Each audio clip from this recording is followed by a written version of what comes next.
Morning. I'm Livia Kent. I'm the editor-in-chief of Psychotherapy Networker, and I am so pleased to be here with, I'm going to try this, Jelena Kecmanovic. Perfect.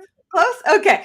Otherwise known as Dr. K. So we'll go with that, and nobody else has to struggle with Google Translate as I did for about 20 minutes this morning. But I really am looking forward to this conversation. Dr. K is a clinical psychologist, the founding director of the Arlington, DC Behavior Therapy Institute, ABTI, and an adjunct professor at Georgetown University. She's a frequent contributor to the Washington Post, actually where I first started to read you, and CNN. And now we're so pleased to say a frequent contributor to Psychotherapy Networker magazine. And we're here today to talk about Dr. K's latest article for us. I'm going to do my thing where I can hold up proudly our latest issue. And Dr. K has a lead feature. Let's see. On exposure therapy. And this is Keybridge, by the way, Dr. K. I don't know if you recognized it. But, I did recognize it very much. You had Keybridge. Great. So the article is called The Fear of Exposure Therapy, Reframing Our Approach. And you can you can read it for free exclusively at the link that's at the bottom of your screen today. And also at that link, you can subscribe at a deep discount to Psychotherapy Networker magazine, only $12 for the entire year. I'm biased, but it's a wonderful publication for therapists. And I hope that you will join our community and become a reader. And thank you to everyone who's tuning in. I see somebody tuning in the evening time from India. It's morning over here in DC. And welcome to everyone. And please, let us know in the chat where you're tuning in from. And as we begin our conversation, let us know if you have any questions for Dr. K. And we can stop our chit chat and answer audience questions as well. So let's get started. I wanted to start and talk a little bit about exposure therapy in general. Now, I'm assuming everyone tuning in is a little bit familiar with exposure therapy, but I thought it would be fun to start just very, very briefly. Give us the short history of exposure therapy. Where did it start? How has it changed over the years? And most interesting to me, how did you start to practice it? Well, first of all, thank you, Livia, so much for the introduction and for having me on today. It's a privilege to talk to you today and to have had the chance to write about what I feel most passionate about in your wonderful publication. Exposure therapy, I think it's not widely known that it actually started a long time ago, more than 100 years ago. And I think a lot of people have heard about little Albert studies where Watson actually showed that you can create phobia by pairing, a nice fluffy rabbit with a loud noise, which made baby Albert basically start to freak out when he's encountering the baby rabbit. So he was not afraid of baby rabbit. Then you pair it up with a very loud noise as the baby rabbit approaches, and lo and behold, little Albert became fearful and developed phobia of all the little furry things. So this was at the turn of the century, really. Watson, who is one of the founders of American behavioralism, showed that you can basically experimentally induce phobia, right? And on the heels of that, Mary Cover Jones, which who is a wonderful early psychologist and one of the definitely earliest American psychologists and definitely one of the earliest women psychologists in this country, reasoned from that, well, if we can make somebody phobic, we should be able to undo it as well, right? And so let me try. And she was the one who actually found a different boy who already had the phobia, and ended up developing a treatment which came to be known as systematic desensitization. And really the relatively simple principle of it was that you would be gradually exposing your patient or client to the feared stimulus, whatever they're fearing, little rabbit, let's say, if they have phobia of rabbits, gradually exposing them, first maybe to pictures, then to videos, then to, rabbit being, 10 feet away and so forth, and closer and closer, closer. But you're not just doing that. Before you, go up the step to next step of this fear hierarchy, as we call it, you first put them in a good mood. So, for kids, it's usually giving them M&Ms or, their favorite, chocolate or something like that. So they're kind of happy. And then you introduce them to the next more feared step. And the idea is that, that the good mood is incompatible with the fear response. And even though the fear might go up a little bit, it won't be intolerable. And they'll be able to actually, be okay at that next step. And then you do the same thing for the next step and next step until you come to the top of the fear hierarchy. And let's say you're holding the rabbit in your lap. So this was the way exposure therapy was practiced for most of the past century, 20th century.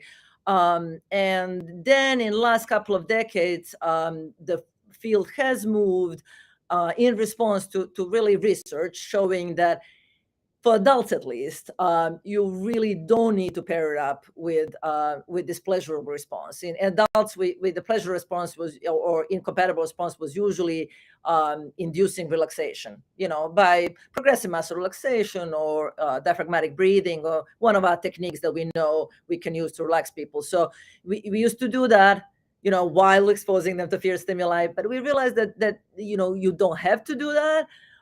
That people, if they're up for doing this, that they can do it without being relaxed. But even more importantly, that the results or the effects of exposure therapy are much more long-lasting, and that you are kind of more relapse proof if you don't pair it up with relaxation. So it really comes down to facing your fears.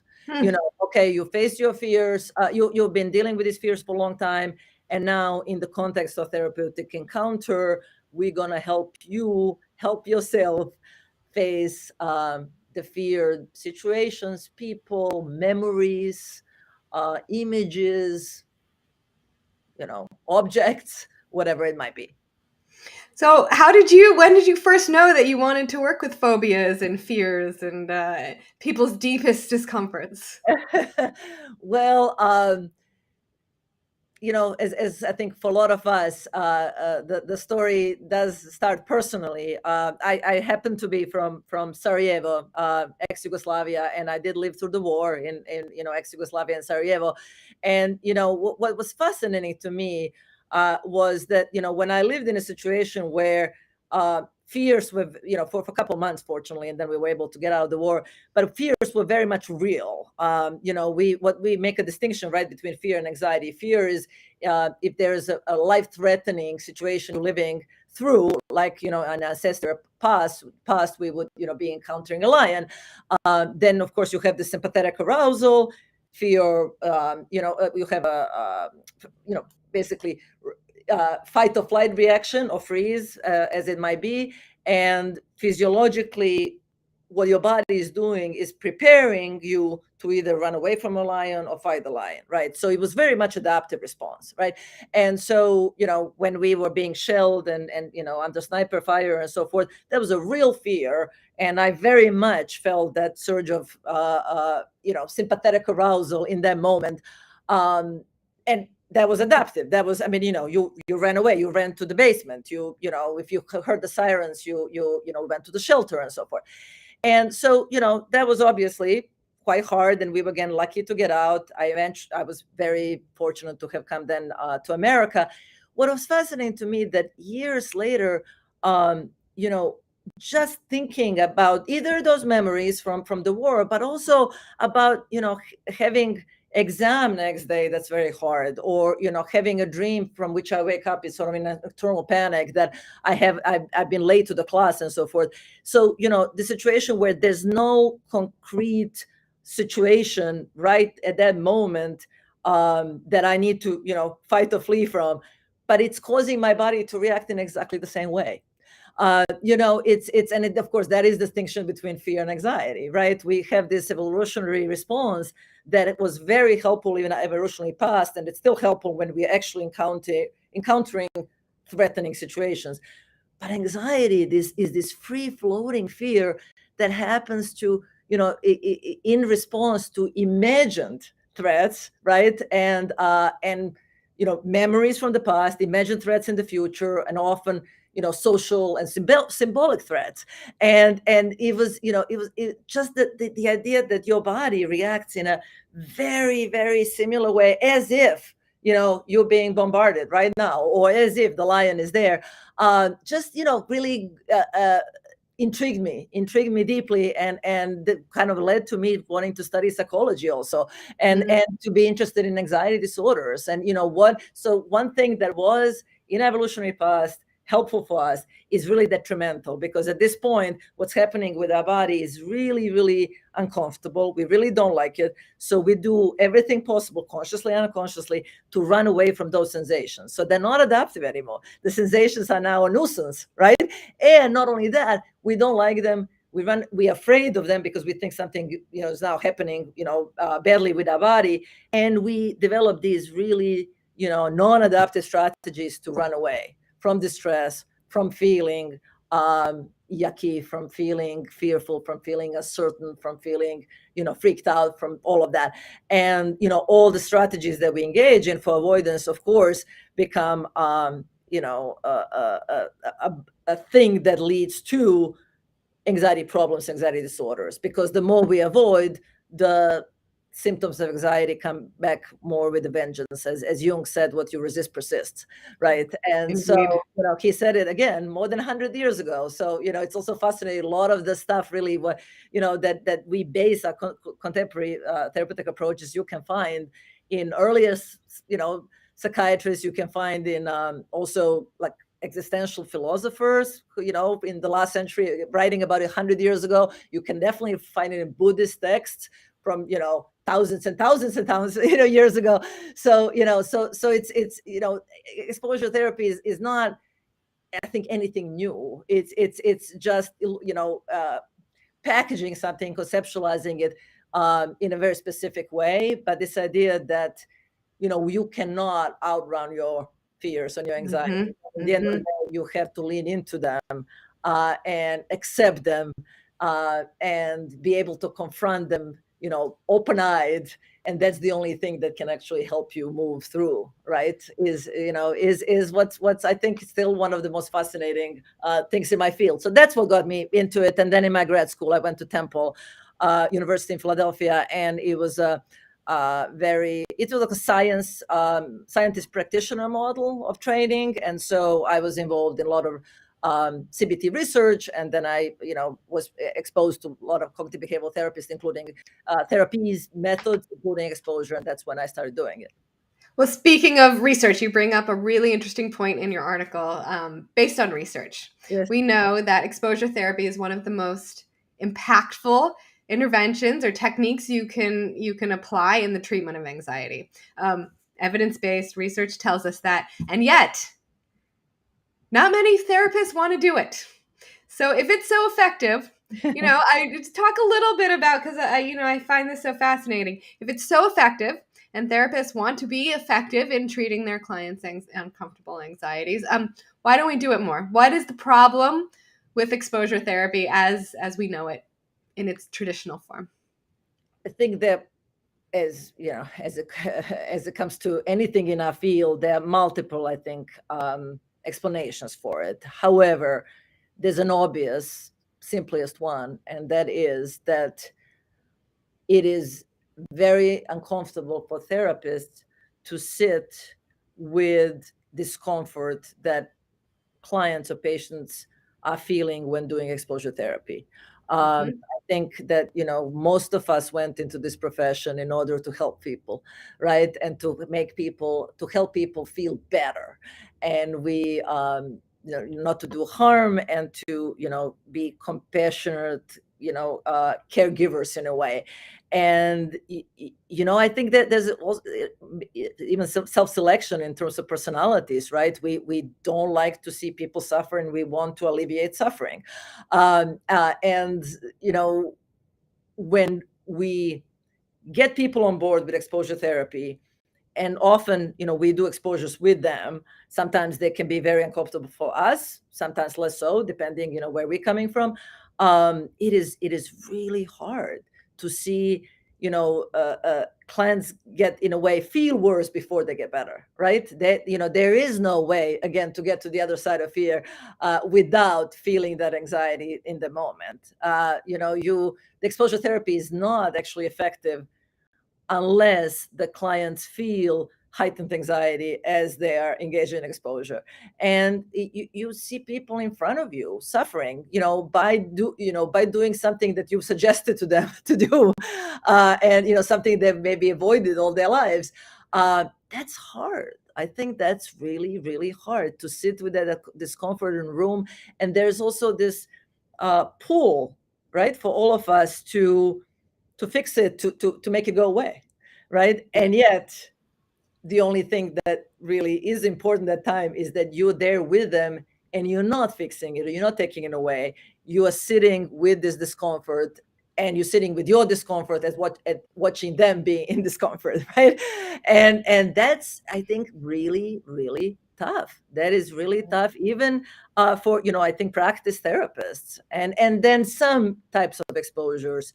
There's a very specific one that's I think extremely effective, and probably even more underutilized compared to other exposure therapies.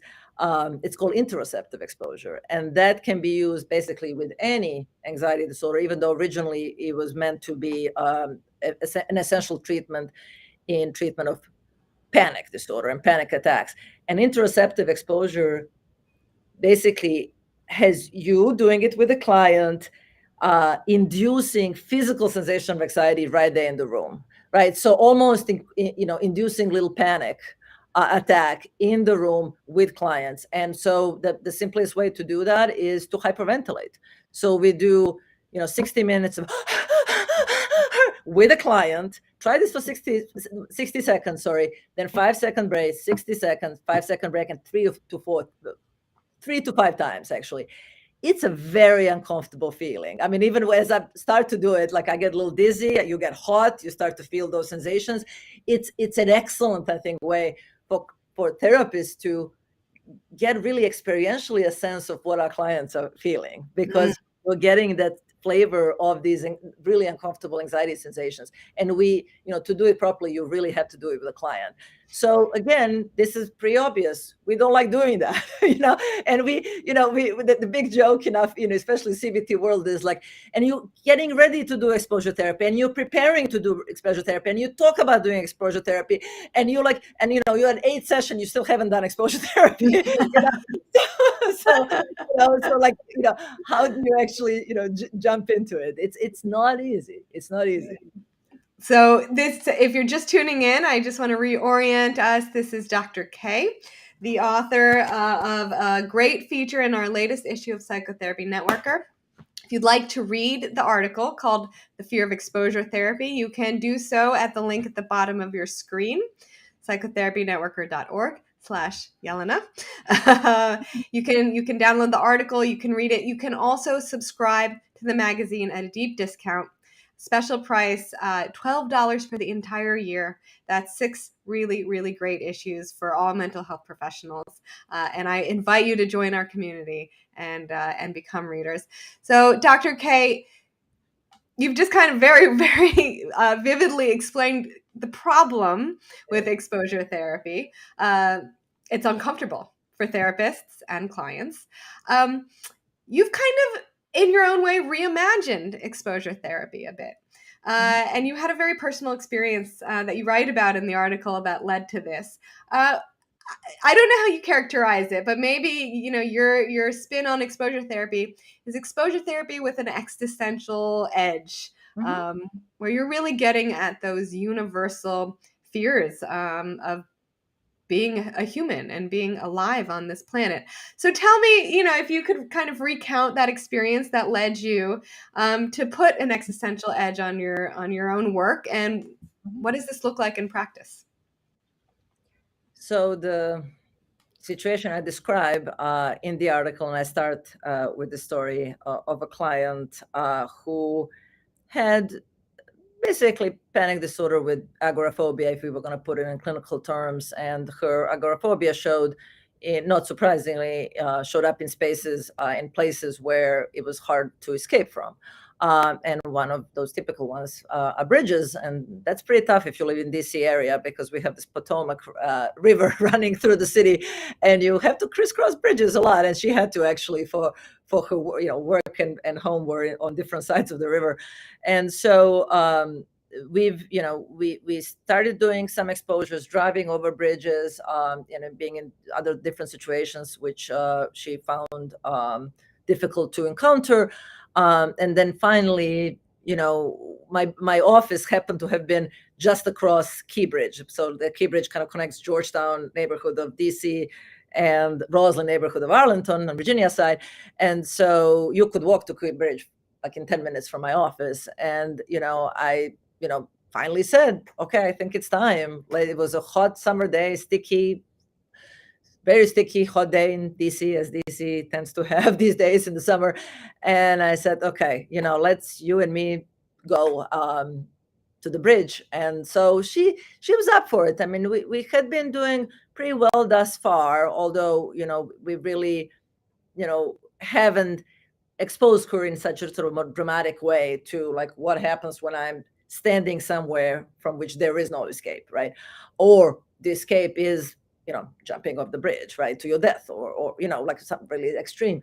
So we walked to the bridge and talked while walking, and I could hear in her voice and see it on her face, and in the way she was walking, this anxiety and panic mounting as we were, getting closer to the bridge, and it was really hard for me. It was really hard for me because, again, it was a yucky hot day, and I could just hear her panic and reluctance just mounting, and it puts you as a therapist in this really not wonderful role into like kind of being a coach, basically. But you can do it. Come on, you can do it. We've talked about this.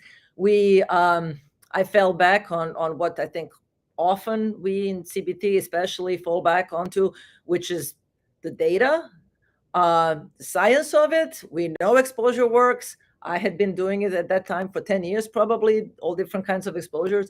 And if people are willing to do it and we can do it, it really works really, really well and relatively fast. It is an incredibly powerful technique. We have literally, dozens and dozens of randomized control studies showing that it works. So I did, you go a little bit into, I guess, lecturing or doing psychoeducation and a bit of a convincing and bit of cheerleading. And I was probably trying to reassure myself as much as I was trying to reassure her, right? And we got there, we got to the bridge. I mean, she was guessing, again, getting progressively more upset.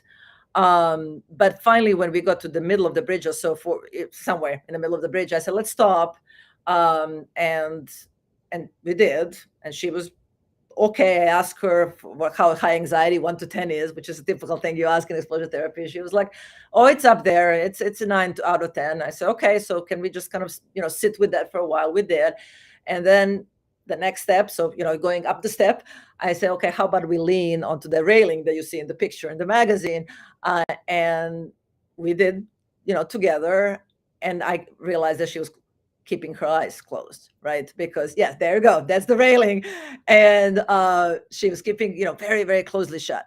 And I said, well, what would happen if we, if we both open our eyes and kind of look down, and, it's Potomac River where you always see the rowers down, and it's quite high. I mean, it's quite high. And the second I like it, I didn't even see her opening her eyes. All I felt the next second is, well, was this, like explosive projectile vomit that came out of her, like I was pretty close to her. We were standing pretty close, right? Again, the idea we are in it together, we're in the same boat, and it just spilled all over the two of us. And it was a slap in the face. It was really, it doesn't get sort of worse than that in terms of we call it exposure blunder, or like a exposure gone wrong. And I not even thinking about it, definitely not thinking about it, like what's my next step. I just sat down, I kind of was, just lowered myself and sat down and exhaled, and was trying to get my thoughts together. She felt very bad. She felt very guilty and ashamed that she threw up all over me, and now we're sitting, was here in the Nobody wants to vomit on their therapist. Yeah. Yeah, that's not the not what you dream about when you think about going to therapy. And and we sat down, and it was just incredible, though, because it's like, later she would say, well, my worst fear sort of came true. This is it, right? Like, what else, what else bad can happen now, right? We're sitting here, people are staring at us, by the way. I mean, she had some social anxiety as well, and really didn't like speaking in her work meetings and so forth. So she did not like people staring at us at all, right?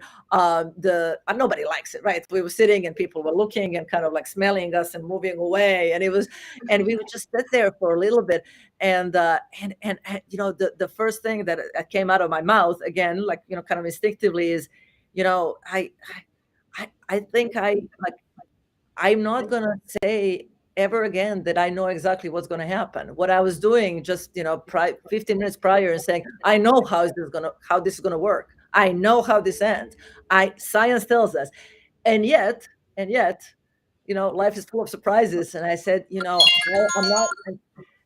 Sorry. No worries. I'm not going to hide behind this science-based certainty. I don't know what's going to happen. I don't know. Here we are, and it's an absurd situation, and we're going to try to figure it out together, basically. But I don't have all the answers. And then after a while, she didn't say anything. After a while, I started basically kind of, out of all the stress and all that had been mounting, and the absurdity of the situation, I started laughing, and she very quickly joined me in that. It was so absurd sitting there, right? We were like in our, in the middle of this, existential sort of breakdown, and it was liberating. Also, it was liberating because, therapists don't have all the answers, and therapists, I think that a little bit of that, there's a paradox in CBT. On one hand, we say that, we are experts on CBT, and the clients are experts on their own life, and over time, the idea is that the clients themselves can become experts in CBT, and that this is very much an equal relationship, collaborative relationship. We talk about that, and yet there's this idea that I can tell you how it is, right? I'm gonna, teach you. We know from science, again, how thoughts, feelings, and behaviors interact, and what happens when you do exposure therapy. And of course, we do have some science, and we know that, how some things in general go, and yet beyond that, we don't. And we, like, just like our clients, are facing all the, as you said, existential givens. One of them is fundamental uncertainty of life and fundamental groundlessness of life, and pretending that we don't doesn't serve us well, I think. And we just, I think, entered that. The veneer was gone, and we, I think, together entered all of that, right? The groundlessness, the uncertainty, the not knowing, and facing those givens, like it was like really, it was in our, in our nose, so to speak, right? The stinking of vomit on that hot day. I can feel that kind of wading into what seems to be underneath everything. Yes. Is that existential fear, discomfort, anxiety, and to not deny it based on some kind of an expertise, which sure we do, we are experts in what we do. And yet you never know what's going to happen. And you say something very beautiful in your article. And now I'm going to bumble around before I find it. But you say, anything can happen, vomit, whatever it may be, and that can suck and be scary. But the fact that anything can happen means that everything is possible. So that's really beautiful. And maybe before we wrap up, I just want to remind people that you can read the full article and Dr. K's beautiful story, beautiful, with given the vomit, but beautiful moment, breakthrough moment that led to how she imagined exposure therapy. You can read this article at the link below, psychotherapynetworker.org/Jelena. And you can also subscribe to the Psychotherapy Networker magazine there at a deep discount, $12 for the entire year. I hope that you'll join us and subscribe. Before we wrap up, I've been watching all these questions and comments come in, and I thought one was particularly interesting, and we don't have a lot of time, and maybe there's not a succinct way to address this, but one of our viewers wants to know, is there a way to use exposure therapy online? And I actually wanted to punt that over to you because I wouldn't know how to answer that.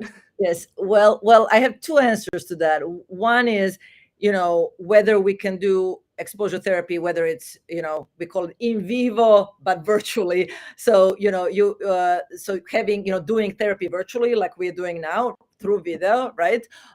You can absolutely do exposure therapy, and you can do it in vivo. It actually opened up some avenues for doing in vivo exposure because, for example, somebody who is germophobic and needs to expose themselves to, to chicken and cooking chicken and, and touching the garbage and so forth. We can definitely do that in our office, but sometimes if people are further away, or maybe they're actually okay doing it in our office, but when they come home, they really can't deal with it and they end up in, end up doing compulsive washing and so forth. They can have us on the phone, right, while they go and get their garbage. And then, they can, next thing could be putting your hand on the top of the garbage and then putting your hand inside the garbage and could be putting your hand a little deep into the garbage. And so you can really, be in people's homes, right? I mean, Lori Gottlieb has the wonderful article in New York Times, right? How we see people in their natural environments, right? As we started doing virtual therapy. And that's true for exposure as well. I mean, you can really do exposure in their natural situations, their natural environments, which is not always possible for us to do. We do, obviously, as I did with my client, Amy, we do exposure outside the office. We drive with clients. We go to bridges with clients. We fly with clients. I've flown with clients. But that's not always possible. And so, having them have us on their, again, tablet or a phone and exposing themselves in vivo to situations is actually really opened up more possibilities, right? And as well as imaginal exposure. There's another answer when I'm hearing online, my mind goes also to this new and very exciting area of application of exposure therapy and research, which is, virtual reality. So we actually just ordered some headsets from this company in Australia that's trying to make some immersive virtual exposure therapy experiences for certain phobias, like, for example, flying phobia. Flying phobia, unless you're going to fly with clients, you really can't get that much up in hierarchy. You can watch, turbulence, you can watch people, in videos and so forth, but you end there. So, virtual reality has opened up really kind of incredible space here where, you put those goggles or whatever it is, and then you're feeling like, okay, I'm in the middle of turbulent flight over the Atlantic, So I think technology is actually opening up some really interesting areas, and a lot of research, as you can imagine, is being done on that. And I think that will be added to our repertoire, Excellent. Well, thank you, everyone who's joined us today. Thank you, Dr. K, for talking with me. Thank you for authoring this splendid contribution to Psychotherapy Networker magazine. If you've missed our talk, It will stay on whatever social media platform you're joining us from. It will also be available on our YouTube channel, and you can watch and rewatch it. You can also go to the link below. There it is, to get Dr. K's article and also to subscribe to the magazine. So we hope you join us. We hope you have a wonderful day or evening wherever you are in this world. Thank you, everyone, and take care. Thank you so much, Livia, for having me.